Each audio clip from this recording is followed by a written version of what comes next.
সময়ের আগেই শেষ হয়ে যাচ্ছে সিলিন্ডারের গ্যাস।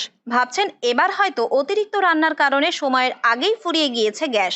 এবার এই ঘটনার কথা শুনলে রীতিমতো অবাক হবেন। পাশাপাশি সচেতন না হলে আপনাকেও পড়তে হতে পারে এমনই সমস্যায়।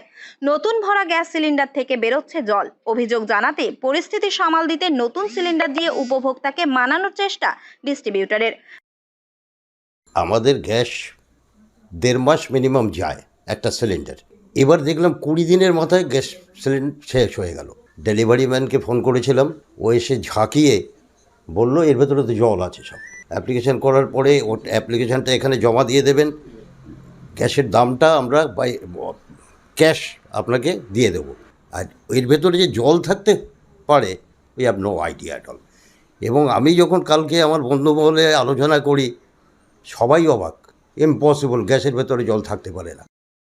জানা গিয়েছে নিউ ব্যারাকপুর সত্যেনপল্লী এলাকার বাসিন্দা শ্যামল চৌধুরী গত দিন 20 আগে নতুন একটি গ্যাসের সিলিন্ডার লাগিয়ে তা ব্যবহার শুরু করেন।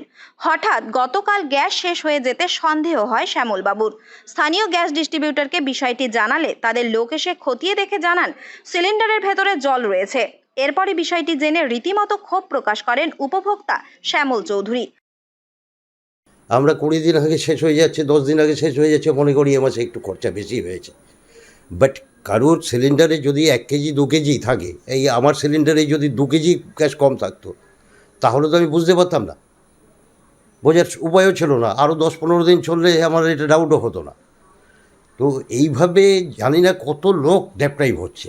এই জন্যে আমি চাইছি এটা একটু সংবাদ মাধ্যমে আসুক, মানে প্রত্যেকেই যেন একটু অ্যালার্ট থাকে।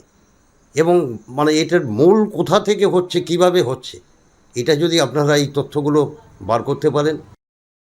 বিষয়টি নিয়ে স্থানীয় ডিস্ট্রিবিউটরের কাছে লিখিত অভিযোগ জানান তিনি। এরপরই ড্যামেজ কন্ট্রোলে ডিস্ট্রিবিউটরের নির্দেশে ওই সিলিন্ডার ওজন করে বাকি গ্যাসের দাম তাকে ফিরিয়ে দেওয়ার আশ্বাস দেওয়া হয়। স্থানীয় ডিস্ট্রিবিউটর ম্যানেজার জানিয়েছেন গোটা বিষয়টি ইতিমধ্যেই তারা জেনেছেন। ওনার যখন সন্দেহ মনে হয়েছে উনি আমাদেরকে জানিয়েছেন, যে ডেলিভারি বয় ওনাকে সাপ্লাই করে উনি জানিয়েছেন। সাথে সাথেই আমরা আমাদের মেকানিককে ওনার বাড়িতে পাঠিয়েছি। মেকানিক গিয়ে ওনার সিলিন্ডার দেখেছেন যে ওখানে কিছুটা সমস্যা আছে, জল ছিল। তো ওনাকে সেটা আমরা বলেছি যে কিভাবে কি প্রসিডিওরে ওটা পাল্টাতে হয়। উনি অফিসে এসেও ছিলেন, আর ওনার সিলিন্ডারটা পাল্টানোর ব্যবস্থাও আমরা করে দিই। আমরা তো আর রিফিলিং করি না। এবারে হচ্ছে যে সিলিন্ডারটা আসে হচ্ছে, এবার কোথায় কি সমস্যা হচ্ছে সেটা আমি সঠিক বলতে পারছি না।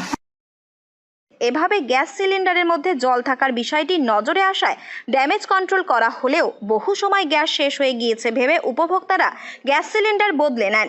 সেক্ষেত্রে উপভোক্তার এই ক্ষতি বর্তমান মূল্য বৃদ্ধির বাজারে কিভাবে মেটানো সম্ভব, তাই গ্যাস সিলিন্ডার বদলানোর সময় বিশেষ সচেতনতা অবলম্বনের পরামর্শ দিচ্ছেন সমস্যায় পড়া উপভোক্তারা। উত্তর 24 পরগনা থেকে রুদ্রনারায়ণ রায়, লোকাল 18 বাংলা।